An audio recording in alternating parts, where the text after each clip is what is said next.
नमस्कार।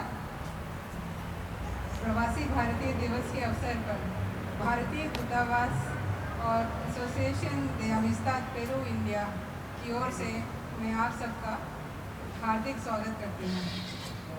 जैसा कि आप जानते हैं, प्रवासी भारतीय समुदाय का भारत के विकास में योगदान को चिन्हित करने के लिए हर साल 9 जनवरी को मनाया जाता है। इसके अलावा 10 जनवरी को विश्व हिंदी दिवस के रूप में मनाया जाता है। हिंदी भाषा का अन्य देशों में उत्साह उत्पन्न करने में और उसके विकास के लिए कार्य करने में प्रवासी भारतीयों का बड़ा योगदान है। इसीलिए दूतावास ने आज के दिन भी प्रवासी भारतीय दिवस के साथ साथ विश्व हिंदी दिवस भी मनाने का निर्णय लिया। कार्यक्रम की शुरुआत करते हुए मैं सबसे पहले प्रभारी राजदूत श्री अरूप साहा जी से अनुरोध करती हूँ कि वे मंच पर आएं और उपस्थित अतिथियों को संबोधित करें और प्रवासी भारतीय दिवस और विश्व हिंदी दिवस पर प्रधानमंत्री जी के संदेश को आपके सम्मुख रखें। उपस्थित सभागणों, आप सबका दूतावास में स्वागत है। जैसा कि आपको पता है, ज्ञात है कि 14वां प्रवासी भारतीय दिवस बेंगलुरु में मनाया जा रहा है। कल प्रधानमंत्री श्री नरेंद्र मोदी जी ने प्रवासी भारतीय दिवस के उद्बोधन में सभा को संबोधित किया, तो उनके भाषण का कुछ हिस्सा मैं आपके समक्ष प्रस्तुत करता हूँ। It's a great pleasure for me to welcome all of you on this 14th Pravasi Bharatiya Divas. This day is a celebration to mark the return to India of one of the greatest Pravasi Mahatma Gandhi. ये ऐसा पर्व है जिसमें host भी आप हैं, guest भी आप हैं। इस इवेंट की असली पहचान, आन बान शान जो कुछ भी है, आप सब लोग हैं। आपका इस पर्व में सम्मिलित होना हमारे लिए बहुत बहुत गर्व की बात है। There are over 30 million overseas Indians living abroad. Their hard work, discipline, law-abiding and peace-loving nature are role models for other immigrant communities abroad. आपकी प्रेरणा कई प्रकार की है, आपके उद्देश्य अनेक हैं, आपके मार्ग भिन्न भिन्न हैं। हर किसी की मंजिल अलग है, लेकिन हम सब के भीतर एक ही भाव विश्व है और वो भाव जगत भारतीयता है। प्रवासी भारतीय जहाँ रहे उस धरती को उन्होंने कर्मभूमि माना और जहाँ से आए उसे मर्मभूमि माना। प्रवासी भारतीय जहाँ रहे वहाँ का विकास किया और जहाँ के हैं वहाँ का भी अपना अप्रतिम रिश्ता जोड़ करके रखा। Friends, for my government and for me personally, engagement with the overseas Indian community has been a key area of priority. I have met and spoken to hundreds of thousands of our brothers and sisters during my travels abroad. As a result of our sustained and systematic outreach, there is a new energy, keen desire and strong drive among Indian diaspora to connect more extensively and deeply with India's social and economic transformation. The remittance of close to $69 billion annually by the overseas Indians makes an invaluable contribution to the Indian economy. प्रवासी भारतीयों में देश के विकास के लिए अदम्य इच्छा शक्ति है। वे देश की प्रगति में सहयात्री है, को ट्रैवलर है। हमारी विकास यात्रा में आप हमारे एक वैल्यूएबल साथी हैं, पार्टनर है, स्टेक होल्डर है। हम ब्रेन ड्रेन को ब्रेन गेन में बदलना चाहते हैं और वह सब आपकी सहभागिता से ही संभव होने वाला है और हो के रहने वाला है, ये मेरा विश्वास है। Irrespective of their background and profession, the welfare and safety of all Indians abroad is our top priority. For this, we are strengthening the entire ecosystem of our administrative arrangements. Our Response to the needs of the Indian nationals overseas is defined by accessibility, sensitivity, speed, and promptness. 24/7 helplines by Indian embassies, open house meetings with Indian nationals, consular camps, Twitter Seva for passport services, and use of social media platforms for immediate access are some of the measures that we have put in place to convey a clear message that we are there for you when you need us. The security of Indian nationals abroad is of utmost importance to us. In situations of distress faced by Indian nationals, we have reached out to ensure their safety, rescue, and repatriation. Under Operation Sankat Mochan in July 2016, we have evacuated over 150 Indian nationals from South Sudan within 48 hours. For those workers who seek economic opportunities abroad, our effort is to provide maximum facilitation and ensure least inconvenience. Our motto is Surakshit Jai, Prashikshit Jai, Vishwas ke saath Jai. For this, we have streamlined our system and taken measures to safeguard immigration of Indian workers. About 6 lakh immigrants have been granted immigration clearance online for overseas employment through registered recruitment agents. Online registration of foreign employers on e-migrate portal has been made mandatory. And the grievances, complaints, and petitions of the Indian migrant workers continue to be addressed online through e-migrate and other platforms. We are also taking strict action against illegal recruitment agents in India. To ensure that the migrating Indian workers enjoy better economic opportunities, we will shortly launch a skill development program, the Pravasi Kaushal Vikas Yojana, targeted at Indian youth who seek overseas employment. Friends, like my request at the last Pravasi Bharatiya Divas, I would again encourage all PIO card holders to convert their PIO cards to OCI cards. I am happy to announce that we have extended the deadline for such conversion from 31st December 2016 until June 30, 2017 without any penalty. From 1st of January this year, beginning with airports in Delhi and Bangalore, we have also set up special counters at immigration points in our airports for OCI card holders. Friends, today there are about 7 lakh Indian students pursuing academic programs abroad. मुझे भली भांति ज्ञात है कि विदेश में रह रहा हर भारतीय भारत की प्रगति से जुड़ने के लिए आतुर है. उनका ज्ञान विज्ञान और भारत के ज्ञान का मिलन भारत को आर्थिक प्रगति की असीम ऊंचाइयों पर ले जाएगा.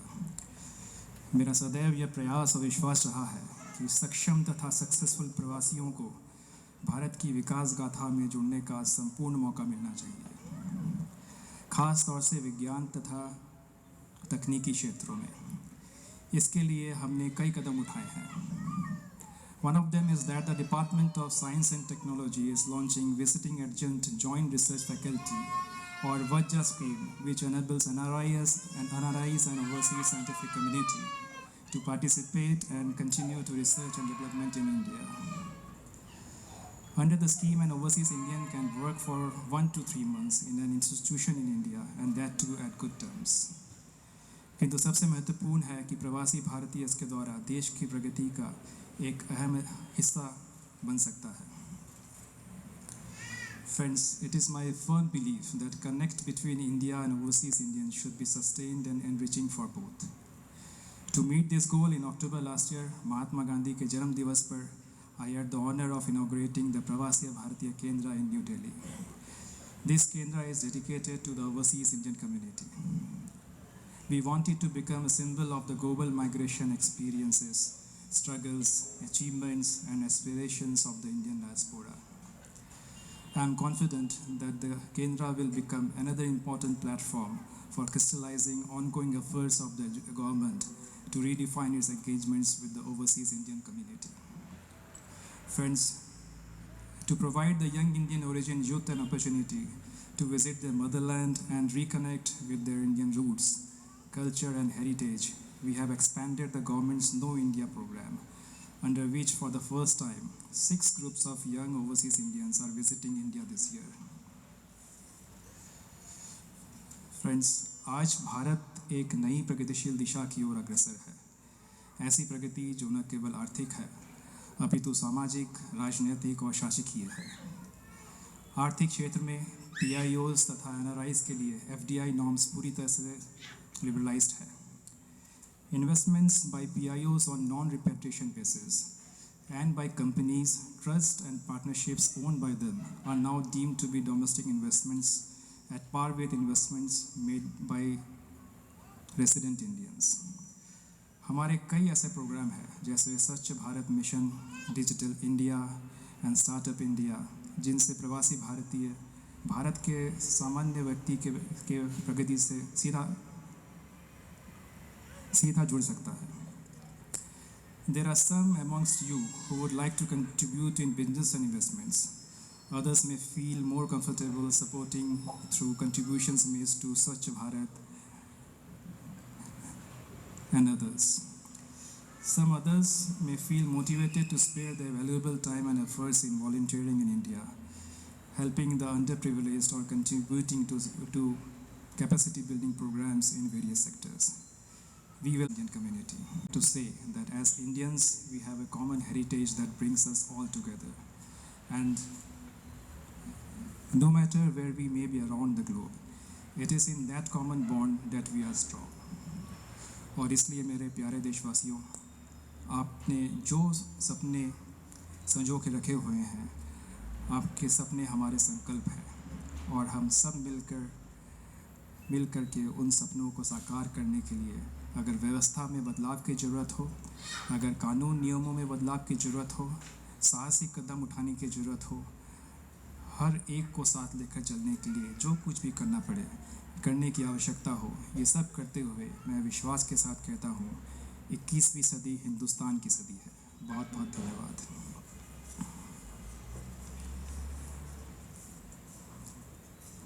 तो ये प्रधानमंत्री का संदेश था देश के नाम।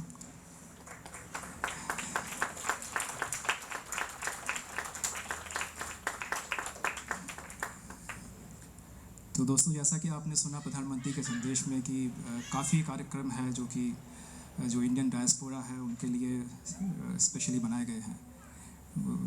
आप लोग भी सब लोग इन कार्यक्रमों का लाभ लें। जैसे नो इंडिया प्रोग्राम है, उसमें आप के बच्चे अगर 18 से 26 साल के बीच में है, अगर वो भारत जाना चाहते हैं, वहाँ पर जानना चाहते हैं कि उनकी भारत में कितना विकास हुआ है, तो वो इन सब कार्यक्रमों का लाभ उठा सकते हैं। अगर आप दिल्ली में भ्रमण कर रहे हैं तो प्रवासी भारतीय केंद्र है, आप वहाँ पर जाकर ठहरिए, उसका लाभ उठाइए। और अगर हमारे द्वार आपके लिए हमेशा खुले हुए हैं, राजदूत महोदय बहुत ही सुलभ हैं, तो अगर आपके पास ऐसे कोई विचार है जो कि इंडियन डायस्पोरा को और भी मजबूत करेगा तो कृपया हमें बताएं, वो आइडियाज़ हमें दें ताकि हम और भी आपके लिए काम कर सकें। जैसा कि पूर्णिमा जी ने बताया कि आज हम लोग विश्व हिंदी दिवस भी मना रहे हैं। वैसे तो विश्व हिंदी दिवस 10 जनवरी को मनाया जाता है, लेकिन दूतावास एक ही साथ आज के दिन मना रहे हैं, एक दिन पहले। तो जैसा कि आपको सब पता है कि दिसंबर 2015 में हमने अपना सांस्कृतिक केंद्र शुरू किया था यहाँ पर पेरू के। उनका जो इसमें एंथुसियाज्म रहा वो हमारे अपेक्षा से काफ़ी अधिक है। काफ़ी छात्र छात्राएँ इस अध्ययन का फ़ायदा उठा रहे हैं।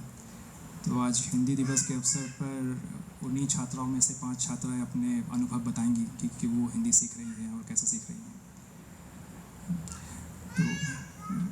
तो विश्व हिंदी दिवस के लिए प्रधानमंत्री का एक राष्ट्र के नाम पे संदेश है, तो मैं वो भी आपको पढ़ के सुनाता हूँ। अपार हर्ष का विषय है कि विदेश मंत्रालय तथा सभी विदेश स्थित भारतीय दूतावासों द्वारा प्रत्येक वर्ष 10 जनवरी का दिन विश्व हिंदी दिवस के रूप में मनाया जाता है। विश्व हिंदी में सर्वाधिक प्रचलित भाषाओं में से एक है। हिंदी विश्व में सर्वाधिक प्रचलित भाषाओं में से एक है। अंतर्राष्ट्रीय स्तर पर भारत के बढ़ते प्रभाव के साथ विश्व में सभी देशों में हिंदी सीखने में और अधिक रुचि बढ़ी है। हिंदी भाषा का आज तकनीक से जुड़ाव निश्चय ही हिंदी को विश्व भाषा के रूप में स्थापित करने में सहायक सिद्ध होगा। विश्व हिंदी दिवस के अवसर पर मैं सभी हिंदी प्रेमियों तथा हिंदी भाषियों को बधाई और शुभकामनाएं देता हूं तथा आशा करता हूं कि हिंदी भाषा के प्रचार प्रसार के लिए उनके द्वारा किए जा रहे प्रयासों में और अधिक तेजी आएगी। विश्व हिंदी दिवस के अवसर पर हार्दिक बधाई और नव वर्ष की शुभकामनाएं। धन्यवाद।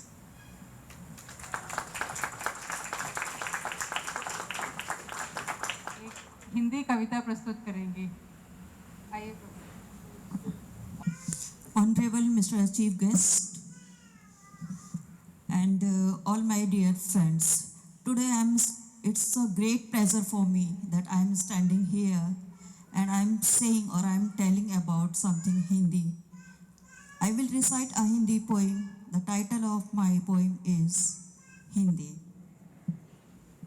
आज मेरे लिए बड़ा गर्व का विषय है कि मैं यहाँ पर आप सभी लोगों के समक्ष खड़े होकर के और अपनी भावनाओं को शब्दों के माध्यम से आपके सामने एक माला के रूप में पिरोकर मैं आपको पहनाने जा रही हूँ।